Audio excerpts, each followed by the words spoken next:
falls asleep. So I will try to not be too boring, and I'll try to move through stuff really quick. So Liberty Rising Institute is the organization that I launched with the help of Chris and a couple of pastors in the area, in the state here. And what our goal is to go to churches across the state and educate them, equip them, and help them engage their local legislators, specifically to help them, encourage and minister to them to end abortion in Oklahoma. So, because that's what spending 6 years, so I served in the state Senate for 6 years. And the main thing that I saw was, first off, the caliber of people who are elected officials. It's a certain caliber of folks. They're not going to end abortion or do anything real drastic like that, or kind of lead the charge unless they're told to do so by their constituents. So, which is very different, because most people think we elect these guys, they're the leaders, they're going to go get this done. That's not the case. The reality is, without constituent pressure, they're not going to do anything. That's just the reality of it. And so when you look at politics in the past, the legislative items that have gotten done and have been pushed through almost always come through the people, not necessarily the legislature. The legislature does it, but it actually came from the people. The people demanded it. So a good example in Oklahoma is in 2017. Who remembers the teacher walkout, right? So you have a Republican-controlled Senate and a Republican-controlled House, and the executive branch is Republican, all fairly conservative. They're not going to raise taxes, right? We weren't going to raise taxes. And then you had the teacher walkout. 20,000 teachers said, we want, certain amount of things. Within 2 weeks, the legislature passed the largest tax increase in state history, just like that, within 2 weeks. Now, unfortunately, that's not happening. The church members of Oklahoma are not putting the same pressure on the legislature to do things like end abortion. So that is what Liberty Rising does. That's what I'm doing with the help of our board. We're going to churches and trying to get them to see what they can do. So some of this we'll move through pretty quick, because this is a good, healthy church. You guys sit under pretty good teaching. I don't want to give Chris a big head, but reality is, some of this already. But here's an overview of what we're going to go through. Is the biblical perspective of abortion, the constitutional perspective of abortion, the church's duty, exposing the misguided pro-life strategy, the paradigm shift to abolishing abortion, and how to effectively engage your legislators. So there will be a couple things that will be pretty big eye-opener shifts for you during this, but we're really going to hone in on the last one. What can you do? So that's one thing that separates Liberty Rising from other pro-life organizations, and we'll talk a little bit. There's a big difference there, but one of the main differences is what we want to do is actually give you something to do. So when you leave here in just a little bit, like 25 minutes or so, you're going to have action items that you can either choose to do or not to do. And we're going to be here to help you do it. So moving pretty quickly, biblical perspectives on abortion. I always go through this because it's always a refresher. Again, at this church with you guys, we know most of this. But what does the Bible say? The Bible is just littered with verses regarding life beginning at the moment of fertilization, actually before. God knew you while you were being born. So clearly, scripturally, when you look through it, through the scripture, all life is equal, all the way down to the moment of fertilization. So the constitutional perspective on abortion, which a lot of people don't realize, is so that in our founding documents, people are already guaranteed a right to life. Some people know that, some people don't. But in the 14th Amendment, it also says it in the U.S. Constitution. We happen to live in Oklahoma, where in Article 2, Section 2, and Article 2, Section 7, it both guarantees people a right to life. So reality is, the Oklahoma State Legislature, the federal government, and all the other state legislatures, all of them, are really failing to uphold the Constitution. They are blatantly ignoring the U.S. Constitution and, in Oklahoma, the Oklahoma Constitution when it comes to abortion. Because a lot of folks are, we can't do anything because of Roe v. Wade. Well, the reality is, the Roe v. Wade opinion, Casey versus Anthony opinions, those were unconstitutional opinions. They should be ignored, just like an unconstitutional piece of legislation or executive order. So that's a good thing to remember. you hear a lot about, you'll see news articles and all kinds of stuff about unconstitutional bills. I can't believe the legislature's doing this. They can't do that because it's unconstitutional. Or if you've got a governor or a president that you don't like, can you believe he did that executive order? He can't do that. That's out of his constitutional bounds. But how often do you hear about unconstitutional Supreme Court opinions? Because they are just one more branch of government. And they can also step out of their bounds. And they've done it many times in the past, and they're doing it again. And the reality is, what we've got to remember, no branch of government, none of them, anywhere in the world, has the legal authority to authorize the killing of innocent children. They just don't. They don't have the moral authority, they don't have the legal authority. That is how we need to treat abortion. So a lot of people, in fact, a lot of folks are like, well, we can't do anything about abortion. Yes, we can. And luckily, we live in the United States and we live in Oklahoma. We have the state constitution's on our side. The U.S. Constitution's on our side. So we even have legal precedents. So moving on to the church's duty. What is the church's duty? So we kind of reviewed what the biblical perspective of life is. Now we constitutionally know what it is. So what do we do as a church? Or do we do anything? So here is some scriptures that say really what the church should do. We're commanded in Scripture to go out and rescue those being led away to slaughter. Or we can just not. Those are really the two options. And it usually doesn't turn out very well when we as a church or individual Christians say, I'm not going to. I'm just going to ignore that. We're also commanded to be bold. It says the righteous are as bold as lions. And then we also, especially in this day and age, we have to acknowledge there's a time for everything. So really the church needs to be boldly speaking and going out and rescuing those being led away to slaughter. Because in Oklahoma, the most pro-life state in the union, we kill 5,000 innocent babies a year, just in our state. Other states are worse. But 5,000, and those numbers are increasing. So that's what the church must do. And we see this scripturally. It's commanded. So Dietrich Bonhoeffer, who was a German theologian during the Nazi Germany area, he said a couple things that really reflect what we're going through just on a different level here. Silence in the face of evil is evil itself. God will not hold us guiltless. Not to speak is to act. Not to act is to act. And then we're not to simply bandage the wounds of the victims of injustice. We are to drive a spoke into the wheel itself. And unfortunately, Dietrich Bonhoeffer died in a Nazi concentration camp because he came out and actually stood up for what was right and spoke the truth. So getting into some paradigm shifts here. So we've all probably, most of our lives, have been involved in or tried to support pro-life bills and the pro-life agenda. We think, yeah, abortion's bad. And we've been taking our cues from the pro-life industry, let's call it, National Right to Life, Oklahomans for Life. And you guys will know a lot of this, but really in reality is, so people ask, why are we still killing babies? I mean, you have a multi-million-dollar pro-life industry, right? And why are abortions increasing? What's going on here? Well, what we found out, and I specifically found out in the past 6 years in the state Senate, these pro-life organizations, the only bills that they authorize or they endorse or they offer to the legislature to pass always just dictate when, where, and how you can kill your baby.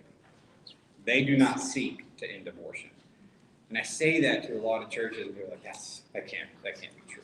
And so my challenge is, if you don't believe that, call up the National Right to Life, ask to talk to their executive level people, and say, do you think abortion is murder and it should be ended immediately?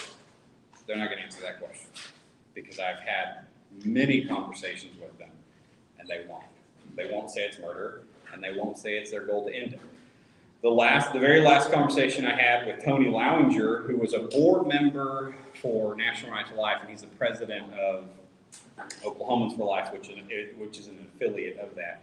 He came to me because he doesn't believe that abortion should immediately be ended. He won't admit that it's murder. And the last conversation we had, he came into my office at the Capitol and he said, Joseph, I don't understand where we're both so passionate about this. Where did we split? And I said, well, Tony, it's because I think abortion should be ended immediately and is illegal and it should be criminalized. You don't think that. And he just looked at me for a minute and was like, well, and he got up and walked out. And that was it. Those are the people who are leading the charge in the pro-life movement. So that's how these bills work. So you'll have heard a lot of these bills, like the heartbeat bill, and we'll just touch on a few of them. So the ultrasound bill. You know, years ago, you may have been like, yeah, the ultrasound bill, that's a great idea. Let's make a mom look at the picture of the baby, and then maybe she won't kill it. But in reality, what that bill says is, if a pregnant mom goes and sees a picture of her baby, then she can kill it, which is really sick and demented, right? Informed consent. Well, as long as the dad knows that the mom's going to kill the baby, then she can kill the baby. All of these, father, pain capable. You can't kill the baby unless it can feel pain. So if you deaden the baby, then you can rip it apart.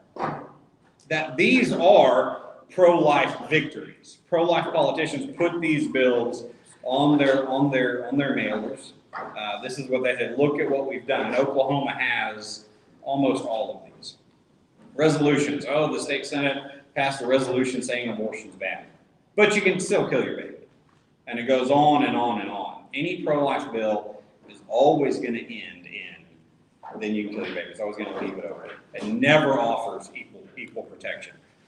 They always have exceptions, never offer equal protection, and they don't seek to end abortion, ever. And that's the problem after, since in the 70s when Roe v. Wade came down, all the way to now, we're still killing, and we're going on millions and millions of children dying, innocent children dying, because this was what we were doing. We weren't seeking to end it, we were seeking to regulate it. We don't really regulate murder, for example. Like if me and James get in a fight, and I'm just like, I think I'm going to kill James. Let me go look at the laws and see exactly how I can do that legally. Okay, I have to be within 3 blocks of a hospital, and I have to use this caliber gun, and then I can't. We don't regulate murder. Murder is illegal. It's criminal, and that's how it should be. But unfortunately, our pro-life politicians and leaders that has not been their stance. So that's all changing. And so, again, the result of that is 63 million abortions nationwide. So a lot of people look at Adolf Hitler and they're like, oh, Adolf Hitler was horrible. He was responsible for killing 11 million Jews, something like that. That's nothing compared to what our government has done. Nothing.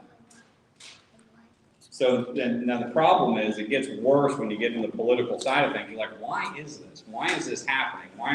We're electing these people? We give money to these pro-life organizations. Why is it happening? Well, one of the reasons is the pro-life politicians and the pro-life industry have a very cozy relationship. And what I mean by that is the pro-life organizations, they'll come up with a bill that really doesn't do anything, that is relatively easy to pass. So take the pain capable bill, for example. Okay, you can't kill your baby if it can feel pain. Of course, if it doesn't, go ahead. As long as you do some stuff, then you can go ahead and kill it. So they'll give that bill to a legislator. He'll pass it. So then he puts it on his mailer, and he gets reelected because at home, the pro-life organizations are saying, look at what this guy did. He got an A rating for this. And if you get a mailer in your mailbox, you're like, I guess he's a good guy. But in reality, they're making the problem worse. And so they have a really, really bad relationship that's making this much, much worse. And we can talk about that forever. So that's the misguided approach. That's what we've been doing for decades. So now, shifting to abolishing abortion, what an abolition bill says, and now when I say this, a lot of people are like, yeah, that's what I thought we were doing. Most people do think that that's what we were doing, and it's actually not. So it defines life beginning at the moment of fertilization, upholds the U.S. Constitution by equally protecting the rights of all unborn children, charges the doctor to uphold their Hippocratic oath and save all lives, and then treats any conflicting court opinion, executive order, or legislation as unconstitutional and void. So it really just upholds the Constitution and protects life. It's that simple.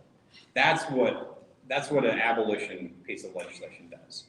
Very, very different than pro-life legislation. So anytime you hear about pro-life legislation, look at it. And did it criminalize abortion and offer equal protection across the board? If the answer is no, then we know exactly what's going on with that bill. But this is the way we're going. So in 2016, Oklahoma was the first state to introduce abolition legislation with Senate Bill 1118. Fast forward 6 years now there's 9 states that have introduced it. So the tide is definitely shifting. Everything's changing. And within 4 or 5 years, the pro-life movement is going to have a real hard time explaining their stance and actually justifying it.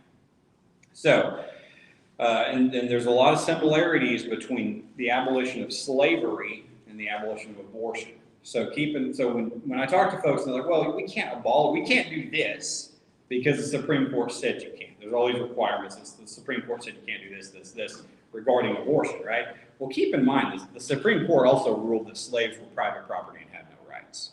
So and I've asked a lot of legislators and a lot of pastors, if you were a legislator or pastor at that time, or if you guys were church members during the time of slavery, would your stance be, well, we can't set these people free because the Supreme Court said they were slaves?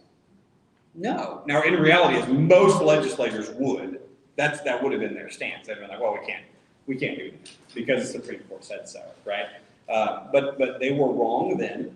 They're wrong again. And just like we abolished slavery, we have to do the exact same thing and abolish abortion across the board.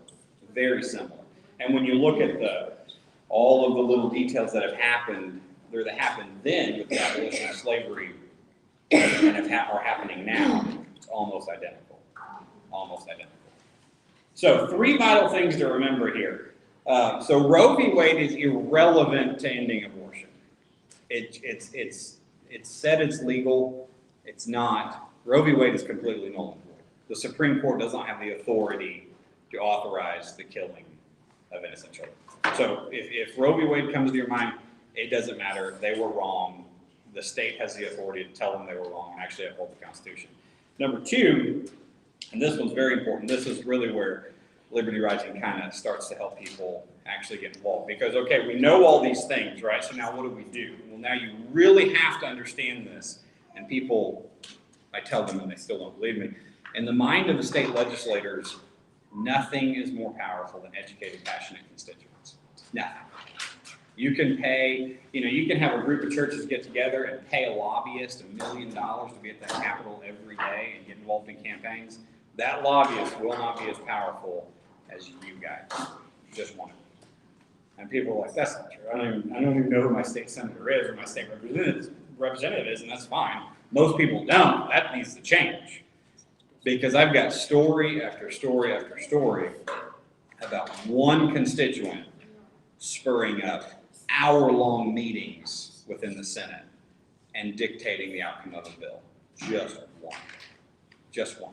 And people are like, that can't be true. And it absolutely is true. So back up to last year, Senate Bill 13, which was an abolition bill, I made a motion on the floor to bring it to the floor and make it eligible to be heard. Only 4 out of 48 senators voted in favor of that. Only 4 here in Oklahoma. It was me, another guy from Broken Arrow who would have, because he believes in it. The other 2 would not have voted for it if they wouldn't have had phone calls from their constituents. And when I say constituents, I mean one. One of them was Senator Chris Kidd from the Lawton area. Dusty Devers, who's a pastor in Elgin, you may see him on Facebook. He was at his office multiple times saying, this is what's going to happen. I expect you to vote for it. If you don't, I'm telling everyone. And when I went by Senator Kidd's office that morning, he was visibly shaken because he didn't want constituent involvement.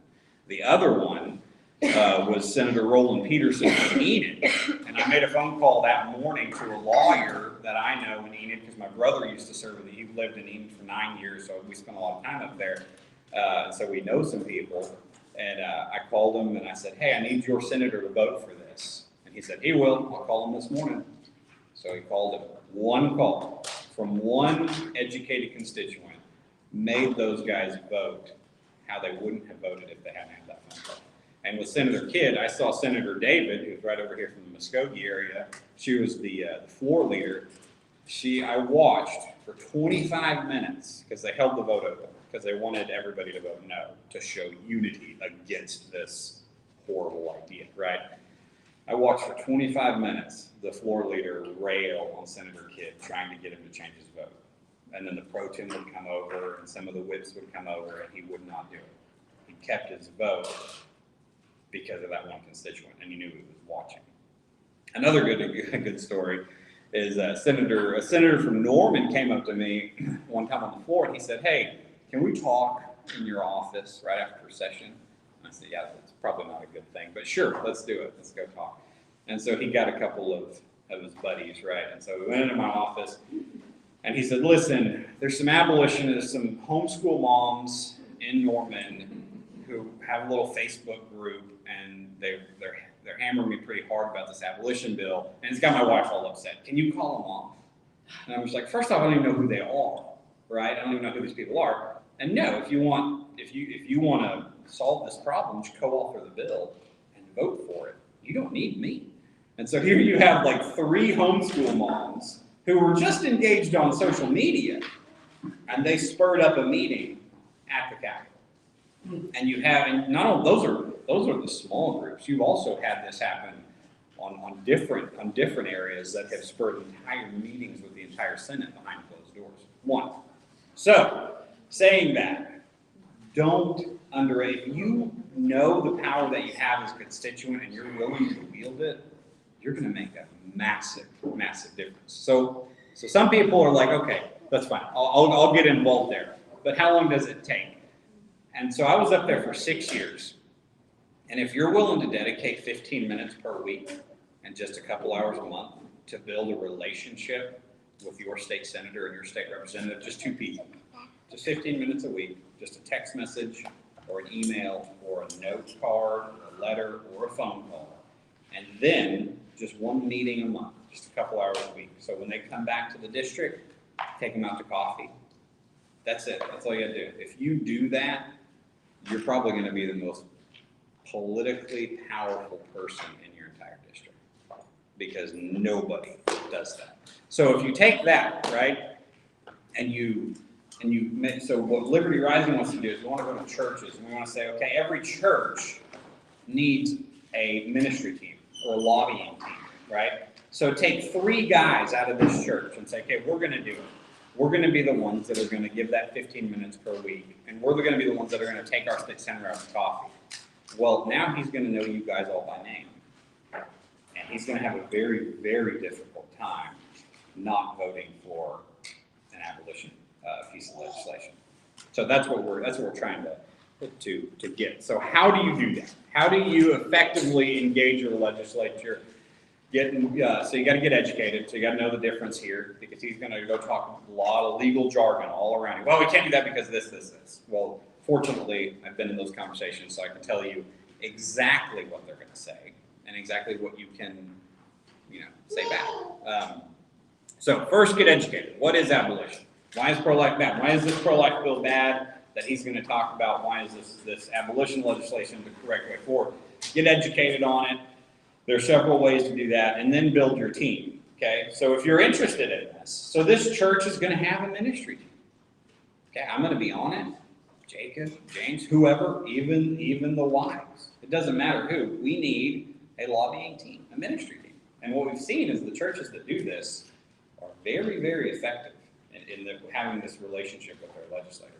And it gets even, when you compound this over 3 to 5 years, if you have a state senator who has like 5 churches in his district, who have like 5 different lobbying teams made up of like 5 people from the church, you're talking about changing everything when it comes to abortion. So you build your team. So your team's going to need to get together. Okay, who's in charge? Who's going to be setting up the meetings, right? Because you don't really need 5 people to call the senator. You just need one. Be like, hey, can we have you do coffee with some guys from our church, right? Who's going to be in charge of that? Where are you going to meet? And again, this is stuff that we want to help do, right? Okay, so what does that look like? Because I go to places like, I don't know how to call my senator. I'm like, well, I can tell you, because you're probably much more educated than he is on this, so don't feel inferior at all. But we can go through that. So build your team, get your team educated, then you engage your legislators. And so how this works is you got to be consistent, okay? So sending an email once isn't going to do anything. It will have 0 impact. Sending emails to people who don't represent you also won't have an impact. So don't waste your time with that. Focus on your senator your representative and building a relationship with them. So the first meeting that you have, so say that we have 4 guys from this church that are like, all right, we're going to meet with our state senator. Okay, so we can either go to Oklahoma City, take him out to lunch, we can take him out to coffee when he comes back to the district, and it's going to be an introductory meeting. Who has met your state senator here in person and he knows you? Well, I don't know if he knows me. Well, that's fine. Yeah. 1, 2, and that's fine. That's how it mostly is, almost everywhere. Very rarely do I go to a group or a church and I'm like, who's met your state senator? I don't even know who he is, right? And that's fine. So knowing that, it's an introductory meeting. You're not going to roll in on this guy and hammer down abolition legislation. That's not going to be productive at all. You're going to have him over for coffee at a coffee shop or at the church or wherever, and you're going to be like, hey, here, this is who I am. This is what I do. Kind of what gets you into politics. What are you interested in? Is it low taxes? Is it Second Amendment stuff? You kind of want to know about him. You do have an agenda here. You do have a goal. But you have to build a relationship with this guy or whoever it is. So the first meeting is very introductory. Okay, so he gets to know you, where you go to church, who your family is, you get to know him, his family, his kids, grandkids, what does he do? And then at the end of the meeting, just be like, hey, are you familiar with abolition and the difference between abolition and pro-life? He'll probably say no, he's lying. They do know if they're from Oklahoma. That's okay. Be like, well, here's some information. And you give them some information, be like, I'll follow up with you later if you could look over that. And that's it. That's the first meeting. Now, if you don't follow up on that meeting, you did nothing because he doesn't care. Because he's in a lot of those meetings. So I've had constituents that come by. You come by one time, it doesn't matter. Okay?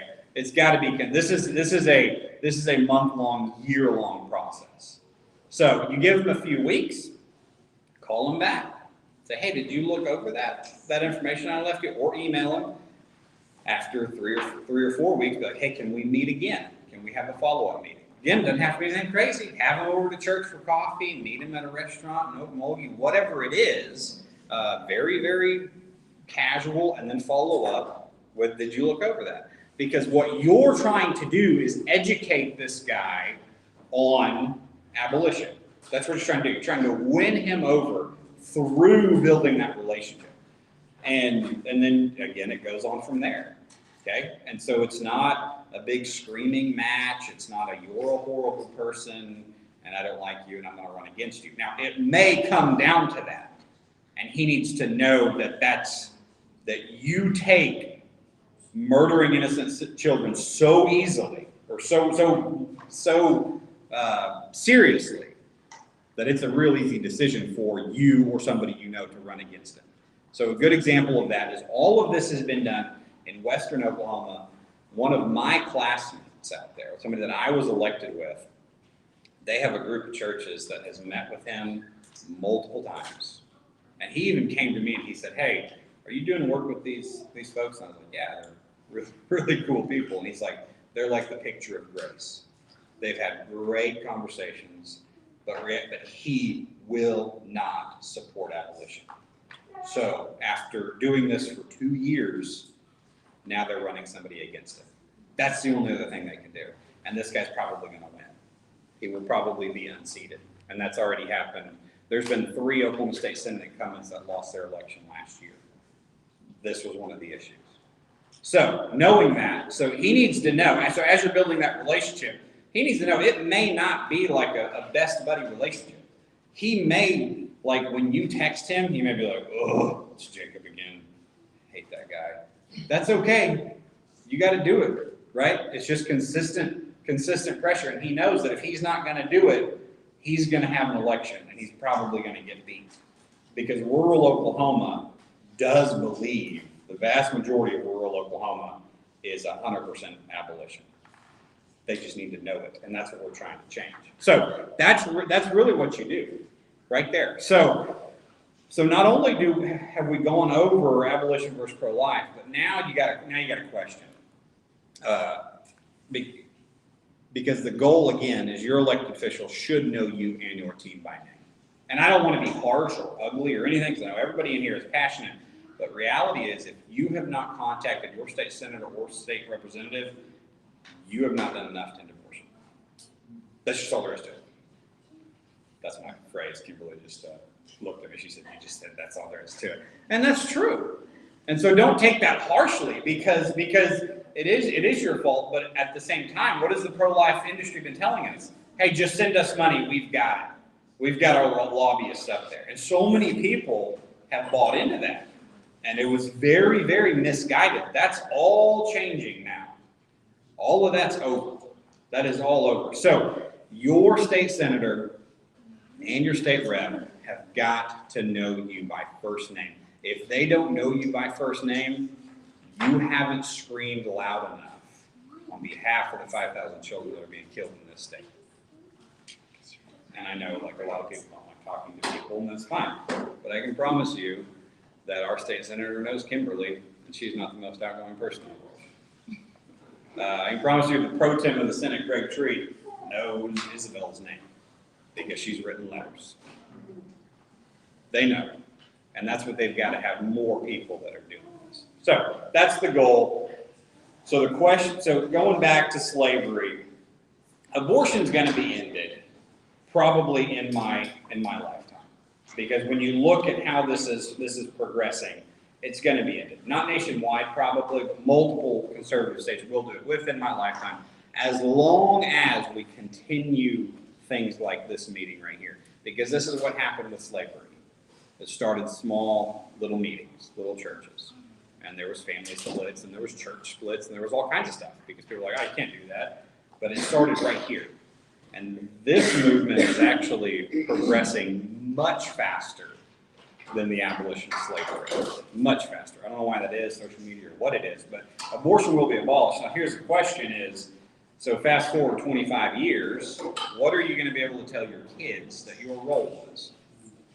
Because whenever our kids look at abortion like a dark spot in our history, like we look at slavery as a dark spot in our history, what are you going to be able to say? And they say, hey, Mom and Dad, what did you guys do to help end abortion? Are you going to really be able to say, well, we didn't do anything because we thought Roe v. Wade, or, the Supreme Court said we couldn't. Do you want to be in that position? Or do you want to say, well, I'll tell you what I did. I built a relationship with my state senator. Actually, he ended up voting for the bill, or he didn't, and we found a guy to run against him, and we replaced him, and that's the guy that ran the bill. So what are you going to be able to tell them? And what have we been doing so far? How much time have we given to 5,000 children being killed every year in our state? And what are you going to do now? Because now you know. You've got 2 phone calls to make and 2 emails to make. Your state senator, your representative, you don't know who they are, you don't know how to get a hold of them, come tell me, and I'll tell you exactly what you do to find out exactly who they are. So that is all I've got. It's very quick. You can text abolition to 66866 and get on our email account, which we don't send out a whole lot of emails. So now I want to open it up to questions. Any questions about any of the issues that we have